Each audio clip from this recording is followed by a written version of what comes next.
Assalamualaikum warahmatullahi wabarakatuh. Selamat datang di channel Andi Guru Geografi. Sensus penduduk.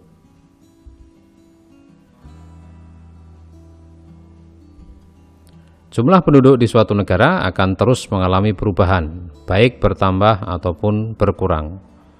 Perubahan jumlah penduduk ini harus dipantau dan dihitung sebagai dasar untuk penentuan kebijakan pembangunan di masa mendatang. Beberapa cara untuk mengetahui jumlah penduduk di suatu negara antara lain dengan 3 cara, yaitu yang pertama dengan sensus penduduk, yang kedua dengan survei penduduk, yang ketiga dengan registrasi penduduk.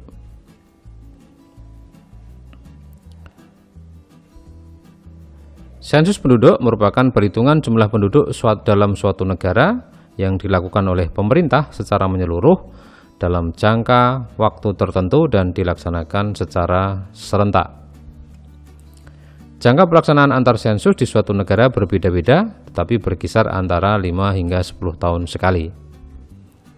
Sensus penduduk di Indonesia sendiri dilaksanakan pada setiap rentang 10 tahun sejak tahun 1961, 1971, 1980, 1990, tahun 2000, 2010 hingga yang terakhir pada tahun 2020.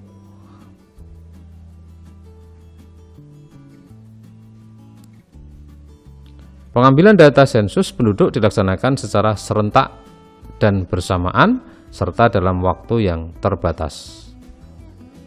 Dalam sekitar 1 bulan, data sensus harus sudah selesai diambil dan diolah oleh petugas sensus. Pembatasan waktu dan pelaksanaan serentak ini karena mempertimbangkan pergerakan atau mobilitas penduduk yang dinamis. Jenis sensus. Berdasarkan tempat tinggal penduduk yang disensus ada 2 jenis. Yang pertama adalah sensus de facto. Sensus de facto merupakan pencatatan data penduduk pada setiap orang yang ada di wilayah tersebut pada saat proses pelaksanaan sensus sedang berlangsung. Pada pelaksanaan sensus de facto ini tidak ada klasifikasi lebih lanjut terhadap penduduk yang memang menetap di wilayah tersebut atau penduduk yang hanya tinggal sementara. Semuanya akan dicatat.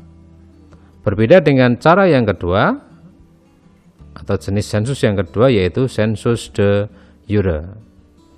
Sensus de jure adalah pencatatan data penduduk pada suatu wilayah dengan mendasarkan pada penduduk yang benar-benar tinggal di wilayah tersebut. Secara sederhana, sensus de jure hanya mendata penduduk yang memiliki data kependudukan di wilayah tempat sensus. Dibuktikan dengan adanya kepemilikan KTP atau KK yang sesuai dengan wilayah sensus. Kemudian untuk metode pengambilan datanya, ada 2 cara dalam mengambil data kependudukan untuk kegiatan sensus. Yang pertama adalah metode canvasser. Metode canvasser adalah metode yang dilakukan dengan cara petugas sensus melaksanakan wawancara langsung dan mencatat pada formulir yang telah disediakan. Pada metode ini, penduduk hanya tinggal menjawab pertanyaan secara lisan dan jawaban pada formulir akan diisi oleh petugas. Sementara metode yang kedua adalah metode sebaliknya, yaitu metode householder.